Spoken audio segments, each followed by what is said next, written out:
Welcome to my English class, my channel English Grammar Abdul Salam. My dear viewers, we have already discussed about a lot of grammatical points, especially on tense. Today I am also going to discuss about past tense, and that is past perfect. Perhaps you have already recollected that the previous class we have discussed a little bit about past perfect tense, but today I am also going to start to discuss about past perfect tense. Past perfect tense. Yes. আমরা এর আগের ক্লাসে বলেছিলাম যে সাধারণত অতীতকালে দুটি কাজ, তার মধ্যে যে কাজটি প্রথমে হয় সেটা পাস্ট পারফেক্ট টেন্স হয় এবং যে কাজটি অপেক্ষাকৃত পরে সেটার পাস্ট ইনডিফিনিট টেন্স হয়। কেমন সেটা? যেমন দেখো, she had gone to market before I came home. দেখো তো এই বিফোর দ্বারা দুটি অতীত কাল যুক্ত হয়েছে।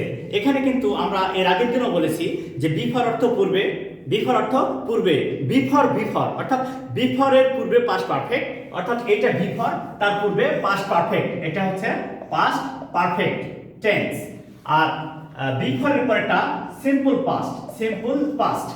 তাহলে আমরা এখানে কি শিখলাম যে অতীতকালে দুটি কাজ হবে, অতীতকালে দুটি কাজ হবে। এই দুটি কাজের মধ্যে যে কাজটা পূর্বে হবে সেটা হবে পাস্ট পারফেক্ট এবং যেটি তারপরে হবে সেটা হচ্ছে পাস্ট ইনডিফিনিট। তাহলে আমরা কি নিয়ম শিখলাম যে দুটি অতীতকালের মধ্যে পূর্বের কাজটি পাস্ট পারফেক্ট, পরের কাজটি পাস্ট ইনডিফিনিট টেন্স। এরকম থাকলে আমরা তাকে পাস্ট পারফেক্ট টেন্স বলবো। আর সেন্টেন্স স্ট্রাকচার বলেছিলাম এরকম, সেটা কেমন? সেন্টেন্স স্ট্রাকচারটা subject plus had plus past participle form of verb plus extension. এইভাবে যখন থাকবে তখন কিন্তু আমরা ধরে নিয়েছিলাম এটা পাস্ট পারফেক্ট টেন্স। আর অন্যটা সিম্পল পাস্ট টেন্স, তার স্ট্রাকচার আমরা জানি এবং সেটা হচ্ছে সিম্পল পাস্ট। সেটা কি? Subject plus past form of verb plus extension. তাহলে আমরা এখানে কিন্তু একবারে সহজে একটা বিষয় অনুধাবন করলাম, সেটা কি যে বিফোর অর্থ পূর্বে, তাই বিফোরের পূর্বেরটা পাস্ট পারফেক্ট, আফটার অর্থ পরে, তাই আফটারের পরেরটা পাস্ট পারফেক্ট, আর আফটারের পূর্বেরটা সিম্পল পাস্ট এবং বিফোরের পরেরটা সিম্পল পাস্ট। সেটা কেমন? I রোট a sentence after I had given an explanation.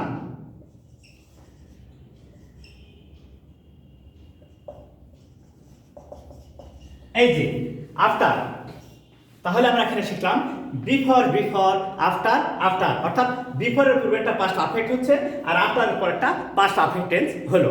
একেবারে কিন্তু স্বাভাবিকভাবে আমরা পাস্ট পারফেক্ট টেন্সটাকে বুঝে নিলাম। তাহলে কি শিখলাম আমরা?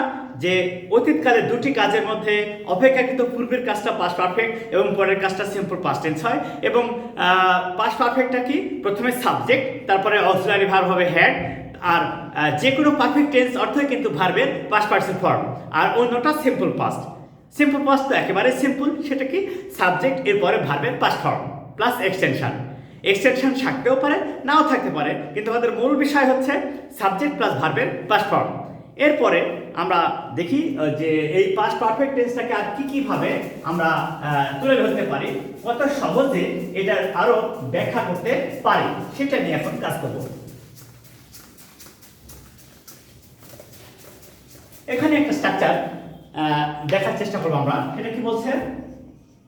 No sooner had she finished her work then she took rest। এখানে দেখো তো no sooner had, যেই মাত্র সে তার কাজটা শেষ করলো সে বিশ্রাম নিয়েছিল। তার অর্থ হচ্ছে তার কাজটা কিন্তু প্রথমে হয়েছিল, কাজটা শেষ হওয়ার পরে বিশ্রাম নিয়েছিল। যেহেতু কাজটা প্রথমে হয়েছিল তাই সেটা পাস্ট পারফেক্ট, আর যেহেতু বিশ্রাম নিয়েছিল কাজের পরে তাই সেটা সিম্পল পাস্ট টেন্স, একেবারে সহজ। এখন প্রশ্ন হলো যেখানে টাইমের কথা বলা হচ্ছে কিন্তু দেন লিখলেন কেন? ইয়েস, এই যে সুন এটা একটা অ্যাডভার্ব, এর কম্পারেটিভ ফর্ম হচ্ছে সোনার। সুন একটা অ্যাডভার্ব, এর কম্পারেটিভ ফর্ম হচ্ছে সোনার। তোমরা তো সে আগে থেকে জানো যে অ্যাডজেক্টিভের কম্পারেটিভ ফর্মের পরে দেন বসে, অ্যাডজেক্টিভের কম্পারেটিভ ফর্মের পরে দেন বসে। তাই এখানে no sooner had dot dot then, অর্থাৎ নো সুনার হ্যাডের পরে ক্লজটা হচ্ছে পাস্ট পারফেক্ট আর পরেরটা হচ্ছে সিম্পল পাস্ট। আমাদের নিয়ম কিন্তু আমরা চেঞ্জ করিনি, সেটা কি পূর্বের কাজটা পাস্ট পারফেক্ট আর অপেক্ষাকৃত পরের কাজটা সিম্পল পাস্ট। এই তারপরে দেখো hardly had he written a poem when he sent that to me। দেখো তো এবারে হার্ডলি হ্যাড স্কার্সলি হ্যাড কি কি থাকতে পারে? Hardly had scarcely had. এই হার্ডলি হ্যাড স্কার্সলি হ্যাড এর পরে প্রথম ক্লজটা হচ্ছে পাস্ট পারফেক্ট এবং পরেরটা সিম্পল পাস্ট। এবং পার্থক্য দেখো, হার্ডলি হ্যাড স্কার্সলি হ্যাড এর পরে হোয়েন, এই হোয়েন প্লাস সিম্পল পাস্ট, আর নো সুনার হ্যাড এর পরে দেন প্লাস সিম্পল পাস্ট। কারণ এই সুন অ্যাডভার্ব তার কম্পারেটিভ ফর্ম হচ্ছে সুনার, আর অ্যাডজেক্টিভের কম্পারেটিভ ফর্মের পরে সবসময় দেন বসে। তাহলে আমরা এখন সহজেই কিন্তু এই জিনিসটা বুঝতে পারলাম যে কত সহজে আমরা পাস্ট পারফেক্ট টেন্স ব্যবহার করতে পারবো। শুধুমাত্র এইটুকু খেয়াল করলে হবে, মনে রাখলে হবে, সেটা হলো কি যে দুটি কাজই অতীতকালের। সেই অতীতকালের দুটি কাজের মধ্যে যে কাজটা অপেক্ষাকৃত পূর্বে তা পাস্ট পারফেক্ট, আর যেটা একটু পরে সেটা পাস্ট ইনডেফিনিট। একেবারে সহজ। এরপরে আমরা আরেকটা উদাহরণ দেব, দেখা যাক সেটা কিভাবে আমরা করতে পারি।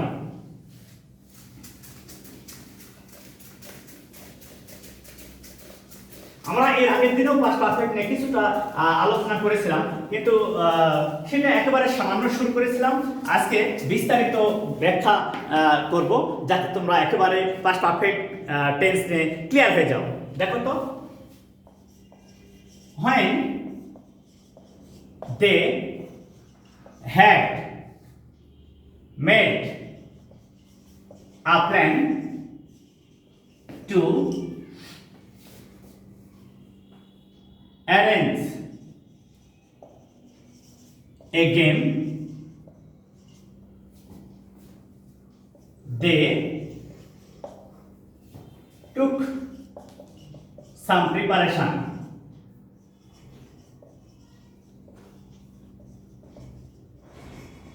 দেখো, যখন দুটি কাজের কথা বলা হচ্ছে, এই দুটি কাজ একটা সময়ের কথা বলা হচ্ছে, এই সময়কে বোঝানোর জন্য আমরা হোয়েন ইউজ করলাম। এই সময়কে বোঝানোর জন্য আমরা হোয়েন ইউজ করলাম। আচ্ছা, হোয়েন ইউজ করলাম, তার মধ্যে আগে কি গেম অ্যারেঞ্জ করা হবে না প্ল্যান করা হবে? তাহলে নিশ্চয়ই প্ল্যানের ব্যাপার একটা আছে। তাহলে যেহেতু প্ল্যানের কাজটা আগে, প্ল্যানটা প্রথমে করতে হয়, তারপরে তো এই প্ল্যানটাকে ইমপ্লিমেন্ট করতে হয়, তাই না? তাহলে সেই ক্ষেত্রে আমরা দেখব প্ল্যান করা হয়েছে পূর্বে, তাই প্ল্যান করাটা হচ্ছে পাস্ট পারফেক্ট। আর তারপরে অ্যারেঞ্জ করবে তারা, দে টুক সাম প্রিপারেশন। অ্যারেঞ্জ করার জন্য কিছু প্রিপারেশন লাগবে, তাহলে প্ল্যান প্রথমে, তারপরে প্রিপারেশন এবং কাজ। তাই এই প্ল্যানটাই হচ্ছে পাস্ট পারফেক্ট আর পরেরটা সিম্পল পাস্ট। আমরা কিন্তু বারবার একটা কথা বলবো যে কত সহজে একটা বিষয় এবং কত সুন্দরভাবে একটা বিষয় আমরা তুলে ধরতে পারি। শুধুমাত্র একেবারে স্বাভাবিকভাবে কাজটা শুরু করব এবং স্বাভাবিকভাবে সেটা করে নেব। এরপরে একটা বিষয় দেখো তোমরা, as soon as he had done his work, comma he went out. এবার দেখো অ্যাজ সুন অ্যাজ, যেই মাত্র। তাহলে এখানে দুইটা কাজ হচ্ছে। এই প্রথম কাজটা হচ্ছে পাস্ট পারফেক্ট, পরেরটা সিম্পল পাস্ট। কেন? প্রথম কাজটা আগে হচ্ছে, কাজটা শেষ করে মানুষ তো বাইরে যাবে বা কোনো অন্য কাজে যাবে না, কাজ শেষ না করে অর্ধেক রেখে চলে যাবে না, তা ঠিক না। ওই যে বলে না, better start is the half of the battle. অর্থাৎ ভালোভাবে কাজ শুরু করলে অর্ধেক জয় করাই হয়ে যায়। অর্থাৎ কোনো কাজ শুরু করতে হবে সুন্দরভাবে, শেষ করে তারপরে অন্য কাজ। কাজ ফেলে রাখা উচিত নয়। We should not put anything for the next time, because the next time or tomorrow may not come to our life at all. So we should be very much conscious about our action and plan. তাহলে এখানে আমরা দেখলাম যে কত সহজে past perfect টেন্সটাকে আমরা ব্যবহার করতে পারছি। আমি কিন্তু বারবার আরেকটা কথা বলবো যে দুটি অতীতকালের মধ্যে যে কাজটি পূর্বে ঘটে তা পাস্ট পারফেক্ট, যেটি পরে ঘটে তা সিম্পল পাস্ট টেন্স। আর স্ট্রাকচার ওই একই থাকবে, past perfect subject plus had plus ভার্বের past participle form plus extension. এটা হচ্ছে subject, auxiliary verb, past participle form, object or extension, এটা পাস্ট পারফেক্ট। আর তারপরে simple past, subject, past form plus extension. আমরা একেবারে সহজে কিন্তু এই বিষয়গুলো তুলে ধরতে পারছি, একেবারে সহজে। তাহলে আশা করি তোমাদের আর পাস্ট পারফেক্ট টেন্স নিয়ে আর কোনো সমস্যা থাকবে না। এখন আমরা যেটা নিয়ে কাজ করবো সেটা হচ্ছে পাস্ট পারফেক্ট কন্টিনিউয়াস টেন্স। সেটা পাস্ট পারফেক্ট কন্টিনিউয়াস টেন্স।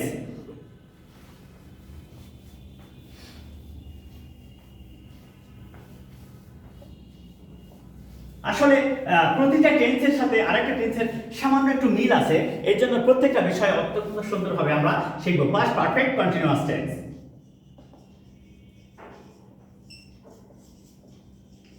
এই একেবারে সহজ, দেখি তো।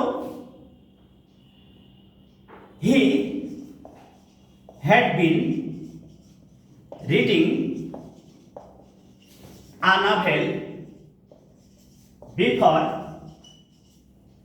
he went out। দেখো তো, বিফোর পূর্বে। তাহলে এখানে আমরা শিখবো যে কি বলছে, এখানে বলছে যে অতীতকালে দুটি কাজ। দেখো তোমরা, অতীতকালে দুটি কাজ বলছে, অতীতকালে দুটি কাজ। এই দুটি কাজের মধ্যে একটা বিষয় আছে কি, সেটা কি, এই কাজটা শুরু হওয়ার পূর্বে এটা শুরু হয়ে এবং চলতেছিল। তাহলে কি শিখলাম আমরা, যে দুটাই অতীতকালের কাজ, দুটি অতীতকালের কাজ। কিন্তু পার্থক্যটা কি? পার্থক্যটা হচ্ছে যে এই কাজটা শুরুই হয়েছিল না, তার পূর্বে এই কাজটা শুরু হয়ে লং টাইম ধরে চলতেছিল। এই কাজটা শুরু হয়ে চলতেছিল, তারপরে এই কাজটা হয়েছিল। তাহলে আমরা কি শিখবো, যে আমরা কিন্তু অনেক আগে থেকে একটা বিষয় শিখেছি, সেটা কি, যে কোনো চলমান কাজকে আমরা কন্টিনিউয়াস টেন্স বলি। বর্তমানে চলতেছে প্রেজেন্ট কন্টিনিউয়াস, অতীতকালে চলতেছিল পাস্ট কন্টিনিউয়াস, আর অতীতকালে লং টাইম ধরে চলতেছিল পাস্ট পারফেক্ট কন্টিনিউয়াস, একেবারে সাফ। এবং তারপরে আমরা কিন্তু বারবার বলে এসেছি যে পাস্ট পারফেক্ট হোক আর পাস্ট পারফেক্ট কন্টিনিউয়াস টেন্স হোক, সেকেন্ড ক্লজটা মানে যে ক্লাসটা পরে হবে, যে কাজটা পরে হবে, সেটা কিন্তু সিম্পল পাস্ট টেন্স হবে। ওই স্ট্রাকচার কোনো চেঞ্জ হয়নি। তাহলে স্ট্রাকচারটা এখানে কি হলো, এই সেন্টেন্সের কি বলছে এখানে, he had been reading a novel before he went out. সে বাইরে যাওয়ার পূর্বে একটা উপন্যাস পড়তেছিল। বাইরে যাওয়ার পূর্বে সে একটি উপন্যাস পড়তেছিল, তার অর্থ বাইরে যায়নি, তার পূর্বে একটা উপন্যাস পড়ছিল। তাহলে এটা পাস্ট পারফেক্ট কন্টিনিউয়াস টেন্স। সেটা কি, এটা বলছে subject plus had been plus verb plus ING plus extension. একেবারে স্বাভাবিক, একেবারে স্বাভাবিক। আমরা ছোট্ট একটা উদাহরণ দিই, দেখা যাক। হি had bin drawing, he had been drawing a picture for an hour। দেখো তো, for an hour, he had been drawing a picture for an hour। তার অর্থ 1 ঘন্টা যাবৎ সে একটা ছবি আঁকতেছিল। তার অর্থ অতীতকালে চলতেছিল, কিন্তু সেই কাজটা লং টাইম ধরে চলছিল। অতীতকালে চলতেছিল কিন্তু সে কাজটা লং টাইম ধরে চলতেছিল। তাহলে একেবারে খুবই স্বাভাবিক লাগছে আমাদের যে অতীতকালে লং টাইম ধরে কোনো কাজ চলতেছিল, ঘটতেছিল, এমন অর্থে পাস্ট পারফেক্ট কন্টিনিউয়াস টেন্স হয়। আর অন্য কাজটা যদি থাকে তাহলে সেটা সিম্পল পাস্ট টেন্স হয়। তাহলে পাস্ট পারফেক্ট কন্টিনিউয়াস টেন্সের স্ট্রাকচারটা কি? প্রথমে সাবজেক্ট, তারপরে হ্যাড বিন অক্সিলারি ভার্ব, তারপরে verb plus ING plus object or extension. এইভাবে কিন্তু আমরা শিখব। একেবারে স্বাভাবিক, একেবারে স্বাভাবিক। এখানে আশা করি তোমাদের আর কোনো সমস্যা হওয়ার কথা নয়। একেবারে খুবই স্বাভাবিকভাবে আমরা এই স্ট্রাকচারটা নিয়ে কাজ করতে পারছি। আমরা এখন কনজুগেশনের মাধ্যমে কিভাবে এই চারটা টেন্স অর্থাৎ past indefinite, past continuous, past perfect continuous টেন্সকে কিভাবে তুলে ধরতে পারি একটা ভার্ব দিয়ে কত সহজে, আমি সেটা নিয়ে এখন কাজ করব। দেখো তো কিভাবে এটা করা যায়। আমরা মূলত আজকে পাস্ট টেন্স নিয়ে কাজ করছি, শুধুমাত্র পাস্ট টেন্স। দেখো তো কিভাবে এটা সহজে করা যাচ্ছে। আমাদের ভার্ব হচ্ছে ড্র। তাহলে she drew a nice picture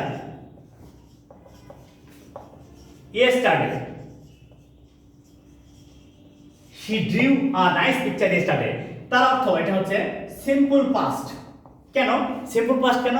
subject plus past form of verb plus object or extension. দেখো এখানে সাবজেক্ট কে? she, drew এঁকেছিল, তার মানে অতীতকালে। yesterday that indicates the past action. am I right? আমি কিন্তু যেদিন পাস্ট ইনডেফিনিট টেন্সের কথা বলেছি সেদিন কিন্তু বারবার বলেছি, যদি সেন্টেন্সে yesterday, last night, last week, last month, ago, long since, before এই সমস্ত পাস্ট ইন্ডিকেটিভ, এরা কি? অতীত নির্দেশক অ্যাডভার্ব। এই সমস্ত অ্যাডভার্ব উল্লেখ থাকলে সিম্পল পাস্ট টেন্স হয়। আর সিম্পল পাস্ট টেন্স অর্থ সাবজেক্ট প্লাস ভার্বের past form plus extension.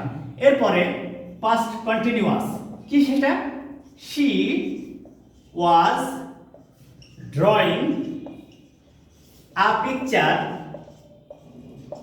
yesterday. She was drawing a picture yesterday. অর্থাৎ গতকাল সে একটা ছবি আঁকতেছিল, গতকাল সে একটি ছবি আঁকতেছিল। একেবারে স্বাভাবিক। এটাকে খুবই স্বাভাবিক অবস্থায় করা যাবে। এটা আমরা ভালোভাবে এটা চেষ্টা করব এবং খুব সুন্দর এবং স্বাভাবিকভাবে কিভাবে ভালোভাবে তুলে ধরা যায় সেই নিয়ে কাজ করব। তাহলে কি হচ্ছে এটা দেখা যায় যে কত সহজে এই কাজটা আমরা সুন্দরভাবে করতে পারি। এরপরে যেটা একটা past continuous tense, subject plus auxiliary verb plus verb plus ING. একটা মজার ব্যাপার কিন্তু বারবার আমি বলছি, সেটা কি? যে কোনো সেটা কি যে কোনো কন্টিনিউয়াস টেন্স মানে ভার্ব প্লাস আইএনজি, যে কোনো কন্টিনিউয়াস টেন্স মানে ভার্ব প্লাস আইএনজি। আর present continuous am is are, past continuous was were, এই। তারপরে past perfect tense, past perfect tense এটা কি? she had drawn a picture, she had drawn a picture before she went to bed. এই কাজটা দেখো তো কিভাবে চমৎকারভাবে করা যায়, যে কত সুন্দরভাবে এটা আমরা করতে পারছি, সেটা আমরা এখন কাজ করছি। সেটা আমরা একেবারে স্বাভাবিকভাবে কাজ করব। সেটা হলো যে কত সুন্দর করে কাজটা আমরা করতে পারি। সেটা কি? এইটা দুটি কাজে অতীতকালে বিফোর, এই বিফোরের পূর্বে পাস্ট পারফেক্ট অর্থ হচ্ছে হ্যাড প্লাস ভার্বের পাস্ট পারফেক্ট ফর্ম, সাবজেক্ট একই, অবজেক্ট একই, আর অন্যটা সিম্পল পাস্ট টেন্স। আর আরেকটা হচ্ছে পাস্ট পারফেক্ট কন্টিনিউয়াস টেন্স। সেটা কি? she had been drawing a picture for an hour before she went to bed. এই তো এখানে এই যে লং টাইম ধরে কালে কাজটা চলতেছিল তাই এটা পাস্ট পারফেক্ট কন্টিনিউয়াস টেন্স। আর অক্সিলারি ভার্ব কি হ্যাড বিন, এখানে পাস্ট পারফেক্ট হ্যাড আর লং টাইম ইন্ডিকেট করার জন্য অক্সিলারি ভার্বটা হয়ে গেল হ্যাড বিন। আর কন্টিনিউয়াস টেন্স মানে ভার্ব প্লাস আইএনজি। আশা করি তোমরা এই পাস্ট টেন্স নিয়ে আর কোনো সমস্যা ফিল করবে না এবং প্রত্যেকটা বিষয় অত্যন্ত সুন্দরভাবে বুঝতে পেরেছো। So thank you all. I would like to request one thing is that please like my videos, like and share it and make comments about it, and your comments and inspiration will make me confident to work better for you. Thank you all.